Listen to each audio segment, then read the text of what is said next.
You are listening to the Built to Grow podcast.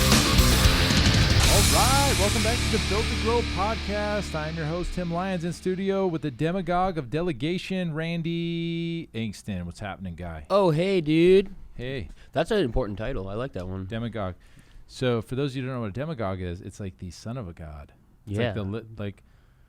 Of not a son of a gun, a son of a god. So like a mini god or a underling of a god. Yeah, exactly. Like a half god, half man. You know, like hey, just how I roll. Yeah, just over here. I mean, it is what it is. It's kind of what I do. It's just being a god and stuff. All right, so we got a good one for you today. Got some cool news to share with everybody. That'll be awesome here in a second. For those of you interested in automating your systems and getting getting everything together. Obviously, we're opening slowly. A lot of locations are opening now. States having systems, having automation dialed in for you. If you want me to build this for you, jump on a call. pfmarketingsolutions.com/call. If you want to do a workshop version of this, it's pfmarketingsolutions.com/automation. Yes. June 11th and 12th. Got our next one coming up. So check it out. Okay, so good news. Yesterday, our governor here in Arizona gave us exactly 10 hours of notice to let us know that gyms will be open today. So today is the 13th of May, so you're probably hearing this a little bit after the 13th of May. But on the 12th of May, in the afternoon, he said, hey, tomorrow pools and gyms can open up. And, I mean... he could have said that 3 weeks ago when he was giving everybody else the nod. I know. He gave everybody else a week or two advance notice. It's fine. We were ready to open anyway. We were planning on opening up on the 15th, so we're just still going to open on the 15th. But we've got the place painted.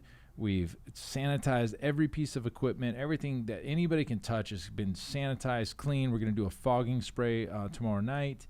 And we're ready. Our clients, I looked at the schedule in our MindBody software, and the top to bottom, every hour is packed. Beautiful. Yeah, I think the other day we were talking, it was something like 70 clients or so? Of semi-private training clients coming in. Yeah, so our clients are ready to get back, and that's good news for everybody that's kind of hesitant. Should we open up, or are our clients going to want to come in? I think the answer is yes. I'll let you know. They're on the schedule, so that's them physically telling us they're interested in booking a time. And we made it very clear that we only are allowing 12 people in our team training, and now we have waiting lists. Yep. And we're only allowing 6 per hour in our semi-private training, and from 5 a.m. till like 11 a.m. 6. That's awesome. Yeah. So it's good news. I think people are sick and tired, and they're ready to get back out into the real world and get back to normal. So. That's good news. Our friend Rick just posted the last literally 3 days in a row. He's been talking about how packed the gym is. This is all great news. For those of you who are kind of waiting on the sidelines, you don't know when you're going to open, just be ready that people are going to come back in. Yeah, and that's that's a good point too, because in marketing especially, we always say like the marketplace is the ultimate decider, right? On the wins and losses when it comes to an advertising campaign, all sorts of things. Right now, you're getting that answer too. Right? Clients are going into gyms. They're ready to work out. This is the norm of what we're seeing. So I'm excited. I mean, I know you guys have been chomping at the bit, and it's been a long time coming. There's been a lot of preparation for that day. So finally took the handcuffs off. And I will tell you this, Rick in one of our past episodes made a great analogy. It was like when gyms are allowed to open up, I know that a lot of gyms aren't opening up even on the day. Like we're planning on opening on the 15th. I'd say most are Monday actually. So a lot of gyms in this area are either opening up Monday, or I've heard some that are still going to wait till June, because let's be honest, that nobody knew when we were allowed to. We just got it dropped on us. If the light turns green and you're sitting at that light, this is his analogy. If you're still hesitant and you're nervous about opening up, all the cars running past you are your competitors, and they're going to get all your clients. Yeah. Because I will tell you, guess what? I'm pressing the gas on marketing. Videos were just shot today. We are ready to go. So, and some of these gyms aren't opening up around us till June. Cool. We'll take your clients. Absolutely. And it's nothing more than natural business, right? You're doing nothing more than just providing the solution to somebody's needs, and the marketplace is going to decide where they end up. Yep. So that's your kick in the ass. If you get the chance to open, never mind. I won't even get into it. I'm not even going to get into it. So today's show is really kind of on a different angle. We're really going to talk about how to optimize your day as the gym owner. And we did this in our Iron Circle event. Actually, Randy did this, and the exercise was called Automate, Delegate, Eliminate. Yes. And why don't you tell everybody what this exercise is about, and then we'll get into some specifics. Sure. Yeah. I mean, as part of our coaching program, the first week, our clients work with me on their mindset. And a lot of that is not the fact that, there's something wrong or that they're thinking wrong or things like that, but there's a lot that goes into it. And more often than not, we hear, well, I just don't have the time. Well, everybody's got 24 hours. Why are some people wildly successful within that 24 hours and others aren't? And a lot of it just comes back to how you use that time. And so this is a simple practice, different than, when you're down the path of success, you start to formulate those habits and the structure and the intentionality you need in your day. This is one of those things where if you find yourself stuck and you can't find the time, run through this exercise, do this. It's going to everything. The answers just come to you really clearly on where you're spending your time. Something I always go back to as saying is, I don't remember exactly where I was going with that, but it's essentially like your discipline versus your time. Most people don't lack the time; they lack the discipline. And so this is a discipline, but also maybe structure. They're unorganized. Well, absolutely, yeah. I mean, like we know we have to get to something, but we're still scrolling Facebook for a half hour, 45 minutes. You know what I mean? So there's a lot of the BS stuff that fills our time, even though we don't even realize we're doing it. Yep. And so this activity I love because what it does is you actually write out everything you find yourself doing in a day. So tomorrow, use this. Show up for work every single time you find yourself doing a different task, whether it's intentional or you're dragged to it. Either way, write that down. Keep a full list of everything you notice you do in a day. And then we're going to go through, the actual steps to kind of maximizing your time. But this will help find the time in your schedule. So the exercise works like this. You make 3 columns. No, you make one list. One list first. This is one. You make one list. You just, from the minute you wake up to the minute you go to bed, just grab a notepad and hang it out with you. I mean, you have to be very aware of what you're doing. Absolutely. So write down things that you do during the day. Okay, woke up, brushed my teeth, cool. Went to the gym, got it, worked out, cool. Made breakfast, awesome. Checked emails, cool. Like everything that you do. Spend time with your kids. Literally, like if you spend 5, 10, 15 minutes doing it in your day, write it down. Yep. Like it's that crucial. So it's so it's just a running list. Okay. So now you got all this stuff. I mean, you're gonna be amazed. Like, man, I didn't realize I did all these things. Okay? So half of it's awareness. Yeah. It's creating the awareness around what you do, and maybe you do a couple days worth of this, and you're gonna start seeing like, hey, like I don't do this every day, but some days I do this other thing. So taking out the trash or calling your mom or all those things could be on this list. Grocery shopping or stop by, Bash's or whatever your local cleaning your house, whatever it may be. Literally every task you find yourself doing in a day. Picked up dry cleaning, called and paid this bill online or whatever. So then you're going to write 3 columns to the right of that: automate, delegate, or eliminate, and you're going to put a little checkbox in it. Okay, I mean that's one way to do it, or you can just write down the word automate, delegate, or eliminate. Start looking at these things that you're doing during the day. What are the things you have to do yourself, and what are the things you can eliminate? And of those things, if they have to get done, like if you can eliminate scrolling Facebook because you don't really need it to do anything to move the needle, then you can just eliminate it. But if you do need to do it, now you have to figure out, am I going to do this? And if I'm going to do it, can I automate this, or can I have somebody else do it? And so that's the delegation part. So let's just kind of go through a couple of these things. So we were talking before the show. So for instance, one of the things that I've done my whole life is I automate all my bill pays. Same. So I automate all my bill pays. And the reason for that is, one, I don't want to miss a payment. But number 2 is I'm going to have to do that every single month or whatever it is. I'm going to have to pay the bill. So why not automate the bill pay? I can speak to like just the importance of that too, because you mentioned that like all of my bills for years, every single time I have a new bill or I set something up, I always do that. There's one bill in my life that didn't give me the option of doing it. Yeah. And then when I was relying on that software and their reminders, sure as shit, guess what didn't work? Yeah, you didn't pay it, Because right? then I missed a payment. Then I had to fight them on it. Actually, they were actually cool, and they were like, "Oh, our system, failed. We understand it." They gave me a reversal for the one time, whatever. But it just goes to now the stress of me in that situation, because I couldn't automate something that typically would be out of sight, out of mind.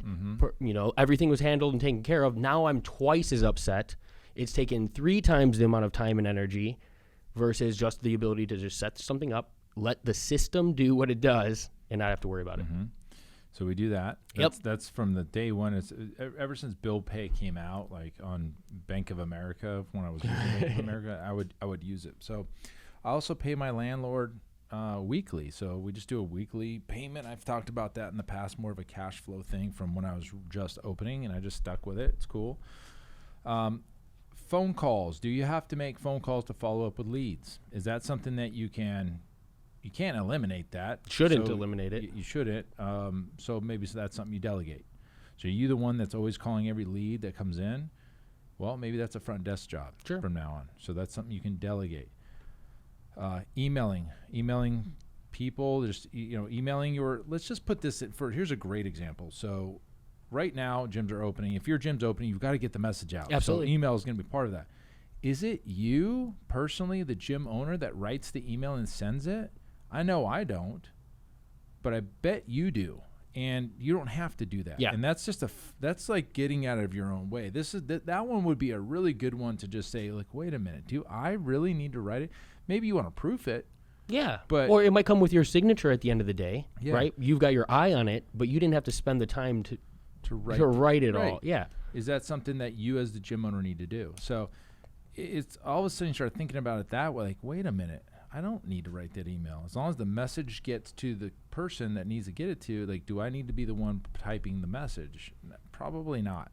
I know I don't. Do you think for most gym owners, do you think it's a control thing? Absolutely. Yeah. So there's a little, check up from the neck up. Allow yourself, and we talk about it constantly, right? If there's a member of your staff, when you can hand that off to somebody who can do it 75, 80% as well as you, allow them to do the work and then coach them up. Build them up and allow them to, shift the ownership of that task to somebody else. Yep. So up at our front desk, we have gum, like out in a little bowl. We have gum, we have hair ties, and that stuff gets used every week when clients are coming in.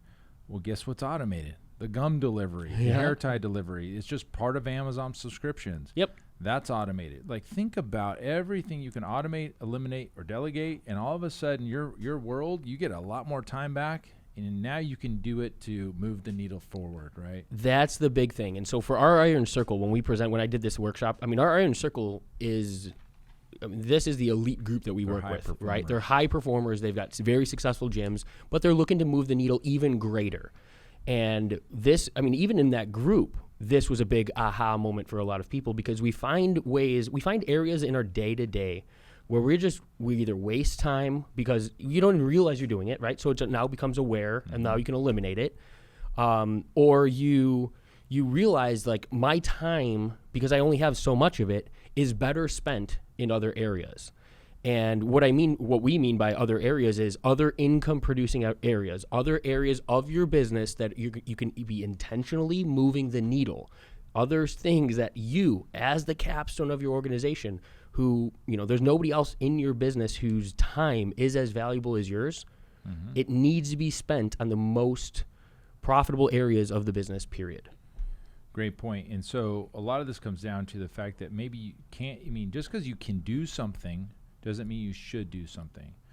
And yes, gym owners fall into this category as hard as any other entrepreneur. Like, I'll just do it myself. You're like, if I want it done right, I'm going to do it myself.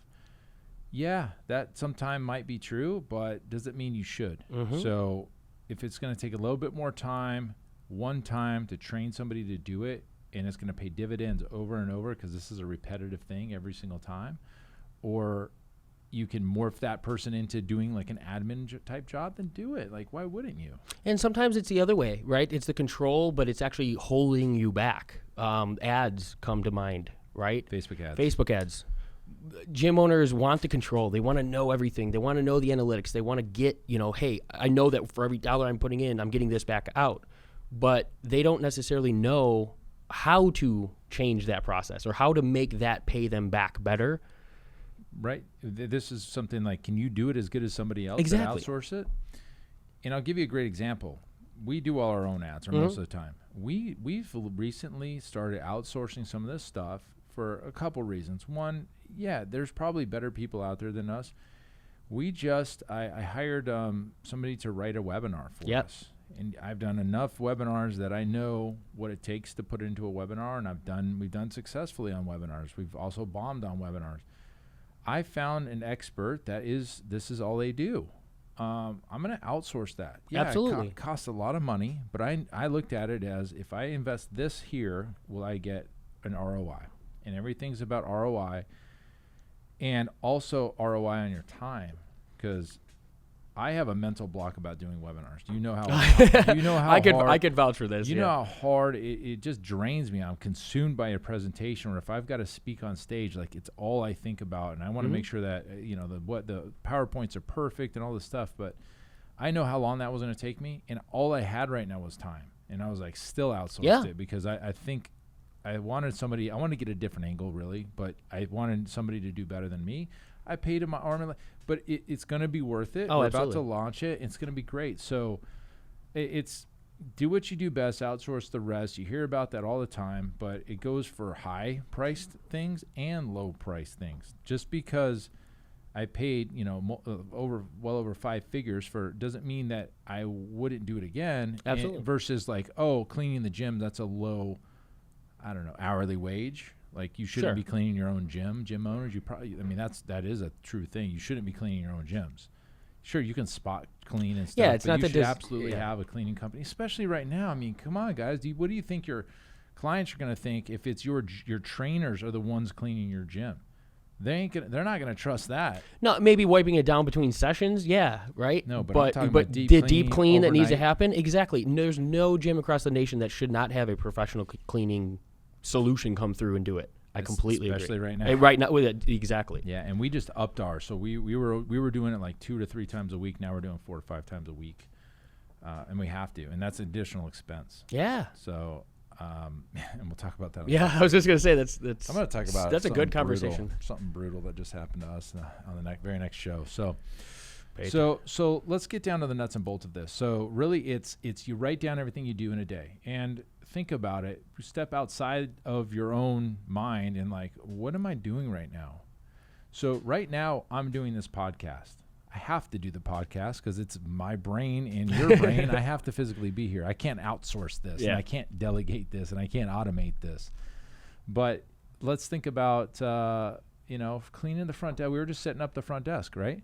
Guess who's training the new front desk girl right now? Zach. So I delegated that to him. He's delegating some of the stuff that he's doing to her, and it's just a downhill thing. So it's really about saving and optimizing your day. Absolutely. But being aware of all the things that you do. And the more time you have back, you can be more productive. And so I think I've done a really good job over the years of optimizing my days. I mean, not to brag, but this is something I've always done. Mm-hmm. I was talking to Kelly on the phone the other day, and she's like we were talking about what I got done, and I was going through this list, and I stopped in the conversation. I was like, well, you know what? I didn't think I got anything done today, but now that I'm looking at it, I got a shitload done. And it's just normal now. That brings up another good point, though. As you do start to get stuff done on a day-to-day, we're both big fans of your Power 5 or you're celebrating your wins. That is something that keeps you moving forward, the ability to self-reflect. Because you could have ended your day like, damn, I got nothing done. And then now your mental state is like, oh, shit, I just blew a whole day. But when you saw what you actually accomplished in that amount of time, your whole mindset around what you were able to do with that day is entirely different. And now you're probably set up and recharged for tomorrow. Like, damn, let's go duplicate that. Yeah. And it was just so normal to go through the day. And I literally had done like 15 things that were massive. I was like, wow. Holy cow. Well, you said awareness, and I can tell you that, I love studying the mind. Actually, on the way over, I was listening to an audiobook by Dr. Joe Dispenza, and he talks about the difference between the brain and the mind, right? One's a vessel, if you may, right? Hardware. One is kind of like your operating system, the software, and how they play into it. And he goes way deep into the conscious and the subconscious and stuff. But the ability to actually, when you create repetition, even in your mind, when you close your eyes and you do certain, you could literally picture your body doing certain tasks, you're creating neurosynapses that are firing. Your body doesn't know the difference between actually physically doing that and running through it in your mind. So the way that he used, or the analogy he uses is, Buddhist monks were doing these massive 50,000 hour meditations, and their brain waves were hitting gamma levels that are typically only found when brand new neural connections are happening. And so the guys doing the study, these people had 250 points of contact on their brain that they're measuring, and the level of happiness that these people were able to possess, the scientists are like, these have to be the happiest people on earth. They've never seen this type of brain activity, and they attribute it to the same type of training that an athlete would be doing. So they're changing on the drop of, like at a single thought, they could change the way that their brain was actually working and physically manipulate their mind in the same way that like a tennis player would put in reps, or batting cages or things like that. So that's where I find this stuff so interesting, because being physical and in the gym and the body, like that's our world. But exercising the mind works the same way, and it's not necessarily the brain, but it's the mind. It's the cognitive ability, and so I find this stuff so interesting, and that's why I dive so deep. Yeah. And so being aware. Awareness is the hard part. Yeah. So that's the hard part, is most people go through the day and we do these tasks because they're so routine. Well, that was me. I was like, these are all new tasks, but I did all these things. Like, after I started listing them out, I was like, well, hell. Change doesn't exist without awareness. So, you know what I mean? You have, if there's something in your day to day, or if there's something in a routine that you don't like about yourself, the only reason you know that is because you've become aware of it, right? Awareness. Even the body, oh damn, I put on a couple pounds. I'm aware of it. Now I can make the change. Or I'm looking a little small, or I'm feeling a little soft, right? Exactly. But once you create that awareness, now you're in a position to create change. So that's probably the biggest hurdle that most people are going to have when doing this, is to write all these things down and being aware. Yeah. So just grab a little notepad, throw it in your pocket, and then you can start looking at it.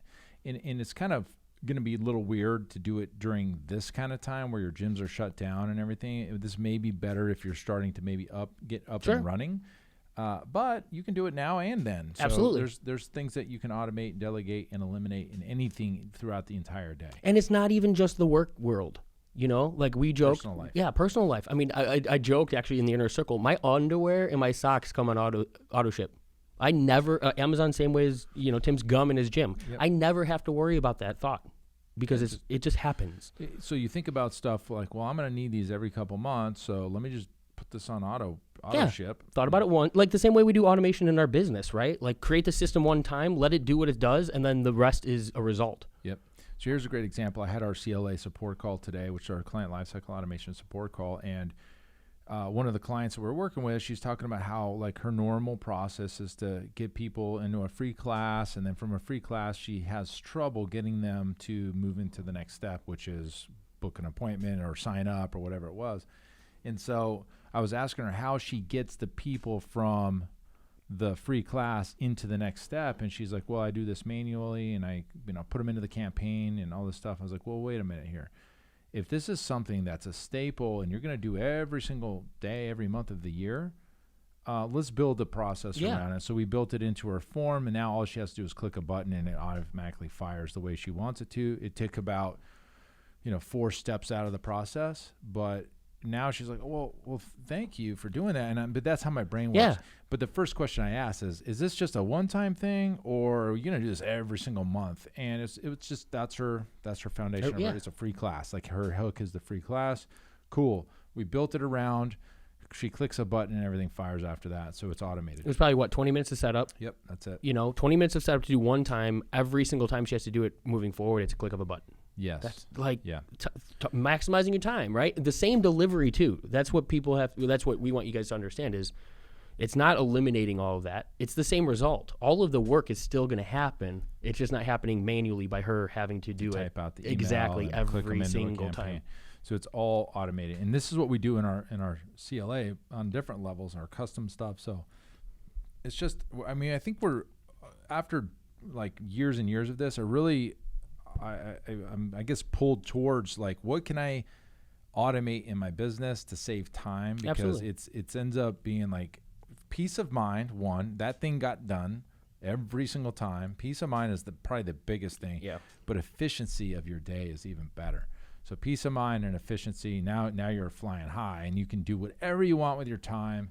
And that's part of having systems in your business, and that's part of becoming a business owner, is having the things that don't require you to do them, and they get done.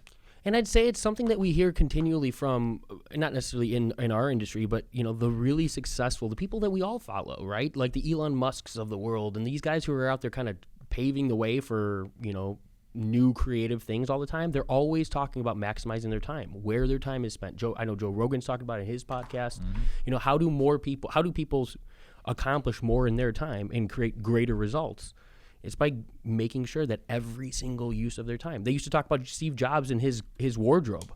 Yeah. His wardrobe was boring every single day. It was a black shirt and a pair of jeans and a white pair of shoes. Yep. Why? Because he took the mental whatever it is that is required in order to pick out your clothing in a day and eliminated it for the rest of his life. Yep. This is what I'm going to do. This is what I'm going to wear. It's function. Doesn't matter. Move on. I've heard a lot of people having like 3 outfits, like a nice one, a relaxing one, and then my everyday one, or whatever. Yeah. I've heard that they just have the same 3 things they wear, and they minimize. So this minimalistic lifestyle. And, well, that's the whole benefit, or the whole idea of, remember the 4-hour work week?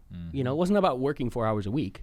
It was about and delegating where what you can do in your day, what you can automate, what you can hand off to other people. That's how you take 40 hours of work and you spend 4 hours personally doing something, you know? And so if you have to delegate, you got to pay that person typically. Yeah. So you have to pay that person. If you automate, you pay for the software and the build out once, and it continues the process. Yeah, maybe you have a subscription for that software, but you can automate it. But also, you can automate Amazon orders, and like for our gum, your underwear, whatever it is, that doesn't cost you any money. Nope. But you physically going and making the order, that's going to take time. Or you have somebody else do it, it's going to take time, and you got to pay them. So automation to me is the golden ticket to scale. Yeah. But this whole process, this whole automate, delegate, eliminate exercise is about optimizing your day, getting your time back, so then you can reinvest that time into income producing activities as the owner and build the business and scale. So that's your little nugget for this week. That's a good one. Yeah. I hope you utilize that. Let us know how you do. So making the comment, shoot us an email, comments. You can catch me at Tim Lyons Jr. on Instagram. You can hit me on my 1,200 followers. Ooh, Yeah. Let's get that number up, guys. I don't know. I haven't bought any followers, so I guess that's how you do it. I don't know. Anyways. Not enough, naked Skin. shirts off Not enough selfie. skin. Nowadays, that's like all Instagram That's is. how you do, yeah. So anyways, guys, take that one, do this exercise, and see your time and your efficiency skyrocket. Until next time, keep changing lives. We'll see you. Bye.